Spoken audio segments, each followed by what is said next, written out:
Welcome to the Front 7 Podcast right here on YouTube. And I am your host, Money Mike. And we are well underway in free agency. Teams are spending money to improve their teams ahead of the draft. And the draft has taken a complete turn of events with some of these big free agency signings that we have seen since free agency started last week. And in a series of videos over the next few days, about 6, maybe 8 videos tops, maybe, like I said, maybe 8. I'm planning at least 6, and it may end up being 7 or 8 depending on what else happens within the course of the next few days. Of course, today is Sunday, March 13th, so whatever gets done later today, I'll be discussing on Monday. If there's anything big that happens in Monday's video. But as for today, I will have 2 Front 7 Podcast videos, one right now, and I will have another one posted later on today. And the topic of both shows are general managers who seemingly, well, in one case, for this show, we have New York Giants general manager Jerry Reese. He's spending the big money to improve the Giants' defense. And later on today, I will discuss Ryan Grigson, the general manager of the Indianapolis Colts, that as of this show has done nothing so far in free agency. And if you look at the Colts' needs heading into the offseason, the offensive line was key. Andrew Luck was hurt last year, and the Colts had to go with Matt Hasselbeck. Hasselbeck is now retired. He's now off with ESPN. Now, of course, the Colts did sign Scott Tolzien, but I'll get to that more later on the show. That's just a little bit of what you can expect when I am discussing the Colts. But for right now, let's take a look at Jerry Reese, the general manager of the New York Giants. For years, all the talk in New York was Tom Coughlin. Was he going to get fired? Was he going to stay? Fired. Stay. He stays. They won a Super Bowl. It buys them more time. And then they kind of fall off after the Super Bowl. And then they come back and they win another Super Bowl. And then they kind of fell off and have stayed off the tracks since their last Super Bowl win. Tom Coughlin is now gone in New York. And it seems like he is taking a year off away from football. Maybe he comes back next offseason and resurfaces somewhere else. Who knows? But what I do know is this.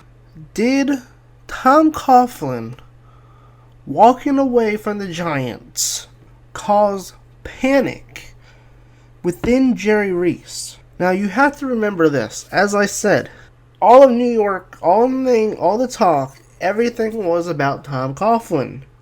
It seemed like everybody kind of just forgot about Jerry Reese. Jerry Reese, the general manager, is the one that supplies the players and gives the players to Tom Coughlin and says, here, use them, put them on the field, and let's go win a Super Bowl. Now, it's kind of going into a little bit of light here. Usually the Giants, they're not really big spenders in free agency. They do spend every once in a while, maybe, but not this kind of spending that they did. This is on the level of what Dan Snyder would do in Washington for all those years. Remember when he signed Albert Hainsworth to $100 million contract? Yeah, that didn't work out too well. Tom Coughlin is gone, which means the scapegoat that Jerry Reese could hide behind is gone. Now he's front and center. Tom Coughlin's gone. He knows there is nobody else left to blame for the Giants' failures going forward except for him. So basically what he does is he gives Janoris Jenkins, the cornerback formerly of the Rams, and I'm guessing Janoris Jenkins didn't want to go to Los Angeles, and he prefers New Jersey? I don't know. But then again, if a team throws you $62.5 million your way, hey, I would probably go to that team as well. 5 years, $62.5 million. And then he went and made two big moves on the defensive line. The first move was signing formerly of the Jets, so Damon Harrison doesn't even get to go anywhere.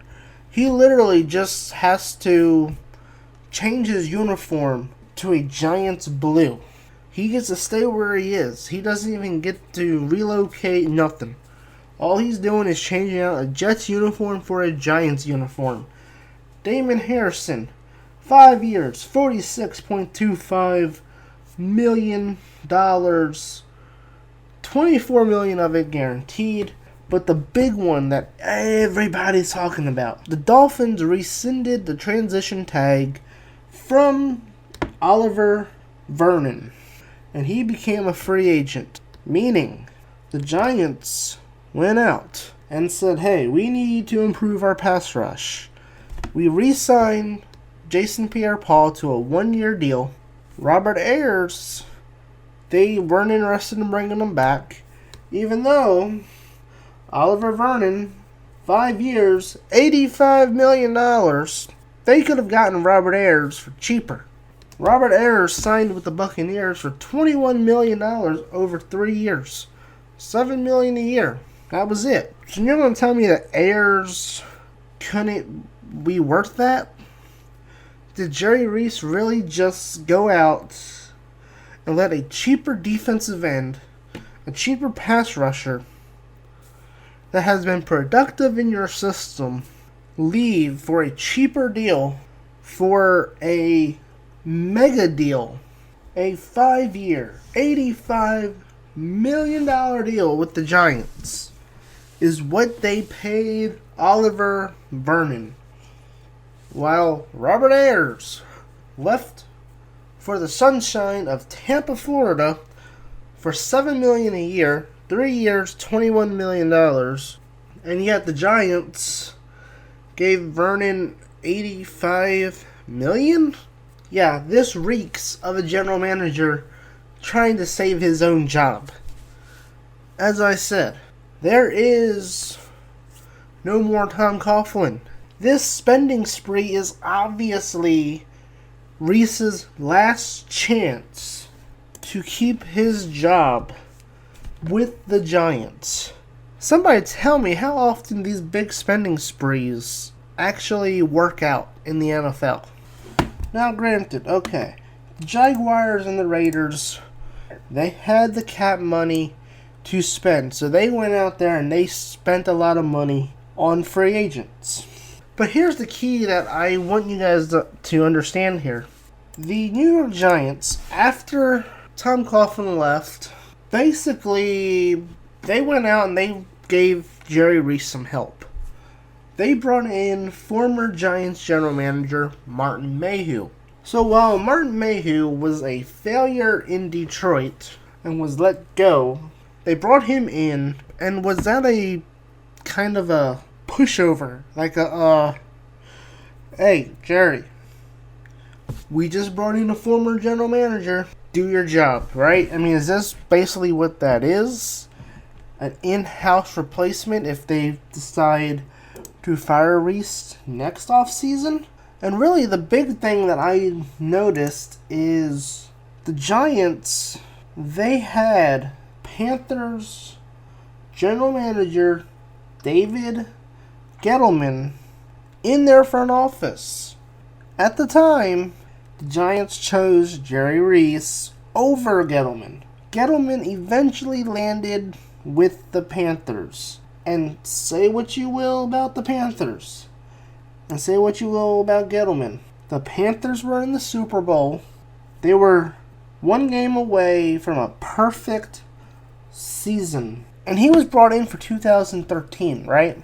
So basically, in 3 short years, Dave Gettleman took the Panthers and he made them into a almost perfect team and had them in the Super Bowl, while Jerry Reese struggles with the Giants. And you have to wonder if the Giants let go of the wrong person. Did they put Jerry Reese in charge when Gettleman was the better choice? And you have to wonder if the Giants' downfall after winning the Super Bowl in 2011 is contributing to Jerry Reese not drafting good, and does this shine light on how good of a coach Tom Coughlin in the fact that he was able to work with what Jerry Reese gave him and did so much more than what any other coach could have done. You know, we look at the head coach a lot of times, right? Each year the fans want to put the blame on the head coach easily. You have to go above him to the general manager, because he's the first person that should be blamed. Now, if you're a talented team and your head coach is not making it work, okay, then fire the head coach and bring in a head coach that can take advantage of the talent on your team. Cough, cough. San Francisco before Jim Harbaugh. Cough, cough. San Francisco after Jim Harbaugh, who is already on their second head coach, in which after Chip Kelly destroys the 49ers along with Trent Beliek, they will be on their third head coach since firing Jim Harbaugh. Anyway, back to the Giants here. If you look at it, Jerry Reese if you look at his recent draft record, now this was something that was posted on NewJersey.com, and it's quite interesting to see actually, because we hear so much about the first few rounds. Okay, you have to hit on your first round, you have to hit on your second, your third. But when you look at successful teams like the Steelers, the Patriots, the Ravens, the Packers, the Seahawks, more specifically, as of late, when you look at what the Seahawks did to get to back-to-back Super Bowls with a lot of late-round picks. Richard Sherman was a late-round pick. They had some undrafted guys in there. So they didn't have like a whole entire star case of first-round picks. The Seahawks Super Bowl team were made of late-round picks, of mid to late-round picks. And for the New York Giants, Jerry Reese has not been as good at finding talent in the mid to late rounds of the draft. And boy, did Jerry Reese take offense to this stat, of this statistic. This is what Jerry Reese said. Mid to late rounds, you have lesser talent in the mid to late rounds. We just missed on some guys, gotten good players out of the mid to late rounds. Just to be frank, you have lesser talented players. If you pick in the top 10 and 12, you get some higher quality talent. Now, John Mara, the owner of the Giants, said that the reason the Giants struggle is because of unproductive draft classes, in which that falls on Jerry Reese, the general manager. That goes on the general manager. Now, like I said, this is an article on NJ.com. So this is a reporter that was asking him some questions. Your percentage of hitting on those is lower in the last 8 years or so than the other teams, I told Reese. Granted, you're not going to hit 50%. Now, this is what Jerry Reese fired back with. Have you researched that? Do you know that for a fact? Reese said. Okay, until you know that for a fact, then I don't think you should say that. That's just my opinion. If you know that for a fact, then you can tell me that. But give me the facts on that. The fact that you have not been in the playoffs since you last won the Super Bowl might be a key to that. The fact that you're picking in the top half of the draft, again, is another sign of that. How much proof do you need? And in this article, he noted draft hits in the mid-rounds, round 3 to 7. And since it takes about 3 years to assess a draft, this article only accounts for 2007 through 2013. The Giants are tied for 28th with only 6 players that are considered hits in rounds 3 through 7 from 2007 to 2013.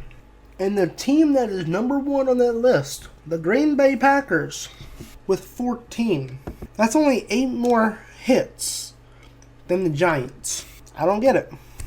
So, he goes out and he spends money in an effort to save his job, to make himself look good, because the scapegoat, that is Tom Coughlin, that everybody can throw the blame on, is no longer there, and now he's going to be the one getting all the blame, and he could be potentially out of a job next year if the Giants miss the playoffs and are picking somewhere around the top 10 or even inside the top 10 in 2017. Let me know in the comments below what you think. Did Jerry Reese spend like Dan Snyder in order to save his job, or is this just a page out of the Broncos book where the Broncos went and spent big money on defense in free agency that helped propel them to the great defense that we saw in 2015, and that Jerry Reese is only trying to recreate what John Elway has done? I don't know. Maybe that's the case. I say it's a general manager trying to save his job. I've been your host, Money Mike. Stay tuned later on today as I will roast another general manager, that being Colts general manager Ryan Grigson, for allowing offensive linemen to be signed everywhere else except for Indianapolis when Andrew Luck's health is in dire jeopardy. I'll have a lot more on that later on today, and I will see y'all later on today for video number 2, covering all the latest news in free agency.